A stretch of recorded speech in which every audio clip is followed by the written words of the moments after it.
Toy Story 3. Pixar's Toy Story 3 delivers one of the darkest moments ever placed in a children's film. Released in 2010 and directed by Lee Unkrich, the film follows Woody, Buzz, and the other toys as Andy prepares to leave for college. While the ending shows Andy giving his beloved toys to young Bonnie in a heartwarming scene, the journey to that conclusion includes a sequence that traumatized audiences of all ages. Approximately 15 minutes before the film ends, the toys fall onto a conveyor belt heading directly toward an incinerator. As the flames grow closer, the toys realize there's no escape. In a moment that lasts roughly 90 seconds, they stop struggling, hold hands, and silently accept their deaths. The scene contains no dialogue, just the characters we've known for years facing oblivion together. They're saved at the last moment by the claw aliens, but that doesn't erase what viewers just witnessed. This is a G-rated film showing beloved characters preparing to die, making it one of Disney's most psychologically intense sequences. The messed up ending isn't just the near-death experience itself, but that these beloved characters genuinely accepted death, holding hands as they faced the fire together, creating one of the most emotionally devastating moments in animation history. Fox and Hound. Disney's The Fox and the Hound ends with friendship torn apart by nature and society, leaving both characters alive but permanently separated. Released in 1981 and based on Daniel P. Mannix's 1967 novels, the film follows Todd the Fox and Copper the Hound Dog as they become best friends during childhood. As they grow older, societal expectations force them apart. Foxes and hounds are natural enemies, and their respective owners reinforce this division. The climactic bear attack near the film's end forces both characters to choose between duty and friendship. Todd saves Copper and his master from a vicious bear despite their fractured relationship.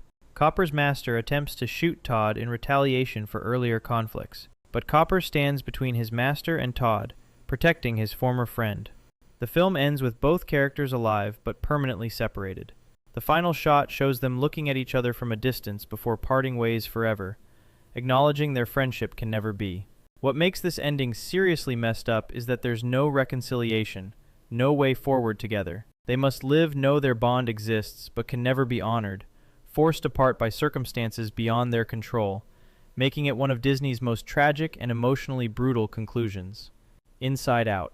Pixar's Inside Out features the death of a beloved character who literally ceases to exist so a child can feel happy again. Released in 2015 and directed by Pete Docter, the film personifies emotions inside 11-year-old Riley's mind. Bing Bong is Riley's imaginary friend from childhood, a pink elephant-cat-dolphin hybrid who represents the joy of early youth. Near the film's end, Joy and Bing Bong fall into the memory dump, a place where memories fade and die forever. They attempt to escape using Bing Bong's wagon rocket, but it's too heavy for both passengers. Bing Bong realizes what must happen and jumps off the wagon mid-flight, sacrificing himself so Joy can escape and save Riley. His final words are, "Take her to the moon for me," before he fades away completely, ceasing to exist. The film explicitly deals with Riley's depression and emotional struggles, but Bing Bong's death represents the end of childhood innocence itself. The seriously messed up ending forces viewers to watch a beloved character knowingly walk toward oblivion and fade from existence entirely. Unlike most children's films where characters die but go to heaven or live on in memory, Bing Bong simply stops existing, making it one of the most existentially horrifying endings in family animation. Watership Down. The 1978 animated adaptation of Watership Down features graphic violence, bloody deaths, and an ending that traumatized an entire generation of children. Released on October 19, 1978, the film was directed by Martin Rosen and based on Richard Adams' 1972 novel. Originally rated U for Universal in the United Kingdom, meaning suitable for all ages, it was finally re-rated PG in August 2022, after the British Board of Film Classification received complaints about the film's disturbing content for over 40 years. The film depicts nature with unflinching brutality. An early flashback sequence shows rabbits suffocating to death when their warren is gassed and filled in by humans, their faces contorted in anguish and fear. Bigwig nearly dies in a wire snare, shown choking with blood running down his neck. General Woundwort, the antagonistic rabbit warlord, tears out throats and shreds the ears of disobedient rabbits as punishment. The final battle shows intense rabbit-on-rabbit violence, including maulings and graphic wounds. Woundwort confronts a dog at the climax, his fate left deliberately ambiguous. The ending shows elderly Hazel dying peacefully years later, visited by the Black Rabbit of Inlay, essentially the rabbit god of death. Hazel's spirit departs with Art Garfunkel's Bright Eyes playing as he runs through ethereal fields. What makes this ending seriously messed up is that while Hazel dies peacefully, the journey there involved watching countless rabbits die violently and horribly, making the peaceful death feel hollow after so much trauma and bloodshed. Plague Dogs. Martin Rosen's The Plague Dogs ends with two abused laboratory dogs swimming to their deaths in the Irish Sea, believing they're heading toward a paradise that doesn't exist. Released in 1982 and based on Richard Adams' 1977 novel, the film was originally released unrated in the United States before being rated PG-13 for violent imagery and emotionally distressing scenes. Ralph, a Labrador mix, has been repeatedly drowned and resuscitated in laboratory experiments testing endurance. Snitter, a fox terrier, has had experimental brain surgery performed on him, leaving the top of his head scarred and covered with bandages. After escaping the research facility, they're hunted across the English countryside by former captors and military forces. The public believes the dogs carry bubonic plague, turning the entire nation against them. Their fox friend, known as the Todd, is killed helping them escape hunters. By the final act, both dogs are emaciated and dying of starvation. Cornered at Ravenglass Beach on the Irish Sea with soldiers closing in, Snitter hallucinates seeing an island in the distance. This is likely the Isle of Man, which sits over 100 kilometers away, far beyond any dog's ability to swim. Both dogs plunge into the ocean and begin swimming toward the imaginary island as soldiers fire at them. The film ends with thick fog obscuring everything as they swim toward exhaustion. The final shot during credits shows an island appearing through mist, while gospel-style music plays about freedom from pain, strongly implying their deaths. This ending is seriously messed up because these tortured dogs die believing they've found freedom when they're actually swimming to their deaths, with Snitter's brain damage causing him to hallucinate salvation that doesn't exist. Quick note, if you're enjoying what you're watching, I create videos like this regularly. Subscribing would really help me out. Grave of Fireflies. Studio Ghibli's Grave of the Fireflies reveals its ending in the first scene. Both children die of starvation, and the rest of the film is a ghost story showing how they got there. Released on April 16, 1988, and directed by Isao Takahata, the film opens with 14-year-old Seita dying of starvation at Sanomaya train station in September 1945. His spirit immediately joins his 4-year-old sister Setsuko's spirit, revealing she died earlier. The film then flashes back to show their story during the final months of World War II in Japan. Their mother dies from severe burns after the firebombing of Kobe in 1945. Seita hides their mother's death from Setsuko to protect her innocence. They move in with their aunt, who becomes increasingly resentful as wartime rations dwindle. Seita's pride prevents him from compromising with his aunt or seeking help from the community. They move into an abandoned bomb shelter to live independently. Setsuko develops severe malnutrition, with symptoms including rashes, weakness, and bloody diarrhea. Seita discovers that their father, an Imperial Japanese Navy captain, died when the war ended. Setsuko dies of starvation in the bomb shelter, while Seita is away searching for food. Seita cremates her body himself. He dies weeks later at the train station, a candy tin containing Setsuko's ashes in his possession. The seriously messed up ending shows their spirits reunited on a hilltop overlooking modern Kobe, appearing healthy and content in death. But this peaceful afterlife doesn't erase the horror of watching a 4-year-old slowly starve to death, eating dirt and hallucinating about food she'll never taste, making it one of the most emotionally devastating and disturbing endings in animation history. When Wind Blows.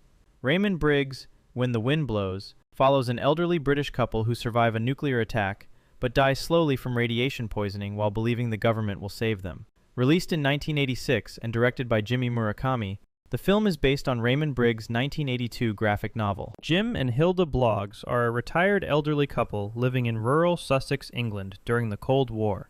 When they hear news of imminent nuclear war, they prepare by following the government's Protect and Survive pamphlets. Jim builds a fallout shelter from doors and cushions and paints their windows white, supposedly to deflect radiation. A Soviet nuclear bomb explodes nearby, and the couple survives the initial blast. They emerge to find the countryside destroyed, with dead animals, scorched vegetation, and ruined buildings surrounding their cottage. Neither realizes they've received a lethal radiation dose. Over the following days and weeks, both develop severe radiation sickness symptoms. Jim experiences bleeding, hair loss, and extreme weakness. Hilda suffers bloody diarrhea, bleeding gums, vomiting, and her hair falling out in clumps. They become bedridden and emaciated, their bodies shutting down. Throughout their deterioration, the couple remains optimistic, believing government help will arrive any moment. The film ends with them lying in their makeshift shelter, dying together. The final row of panels in the original graphic novel is completely blank, confirming their deaths. After the credits, Morse code spells out MAD, meaning mutually assured destruction. This ending is seriously messed up because Jim and Hilda die slowly and painfully from radiation poisoning while maintaining childlike faith that help is coming, never understanding that they were doomed from the moment the bomb fell, making it one of the bleakest and most disturbing endings in animation. Felidae. The 1994 German animated film Felidae ends with a cat serial killer being revealed and stopped, but not before leaving a trail of mutilated bodies and existential horror. Directed by Michael Schack and based on Akif Perinči's novel, the film follows Francis, a cat who moves to a new neighborhood and immediately discovers a cat corpse in the backyard. What unfolds is a neo-noir murder mystery where Francis investigates a series of brutal cat murders. The film features graphic violence, including cats being tortured, mutilated, and killed in disturbing ways. The killer is revealed to be Claudandus, a cat who survived horrific laboratory experiments and now murders other cats as part of a eugenics program to create a superior feline race. The ending shows Francis confronting Claudandus in the underground laboratory where the experiments took place, surrounded by the bodies of failed genetic experiments. Claudandus falls to his death, but the film ends with Francis traumatized by what he's witnessed. What makes this ending seriously messed up is that while the killer is stopped, the film dwells on the graphic violence, the disturbing eugenics themes, and the psychological horror of the torture that created the killer, leaving viewers with deeply unsettling imagery that's rarely seen in animated films. The Brave Little Toaster.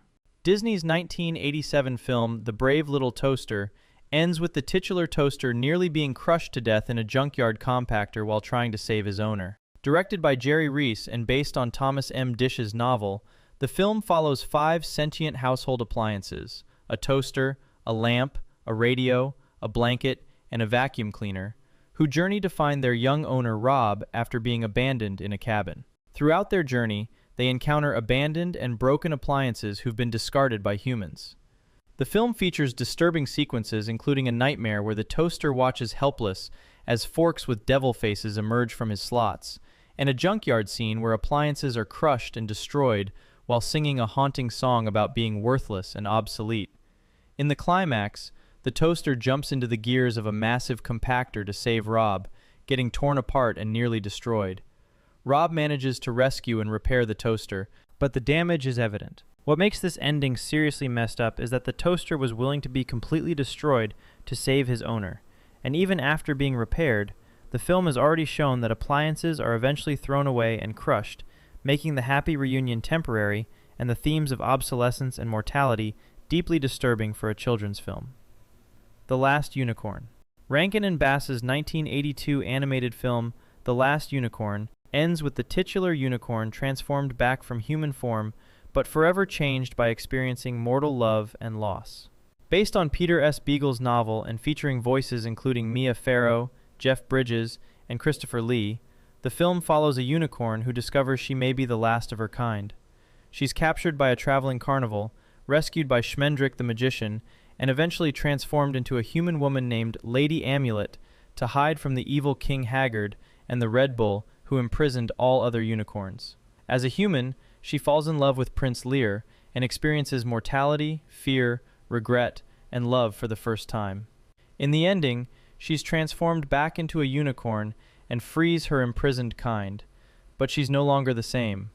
She tells Schmendrick that she can feel regret, something no other unicorn can experience, and she's been forever changed by loving Lear and losing him. What makes this ending seriously messed up is that the unicorn achieves her goal of freeing her kind, but is left fundamentally altered and alone, able to feel pain and loss that immortal creatures should never experience, making her victory hollow and her immortality a curse rather than a blessing. If you found this worth your time, consider subscribing so you never miss new content. Thanks for watching.